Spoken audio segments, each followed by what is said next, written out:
So guys, welcome back. I'm going to show here how you start actually to go for certain logos that you want to start uh,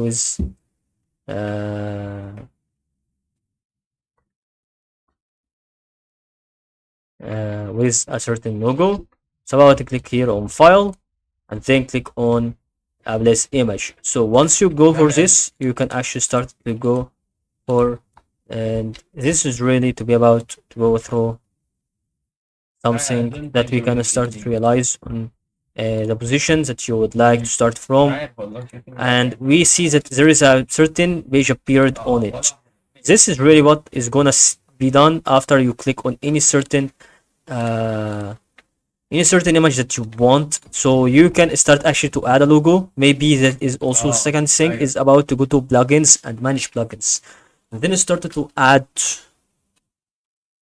logo or logo, and this will help you about to vector logos, which is really better logos, and that is all.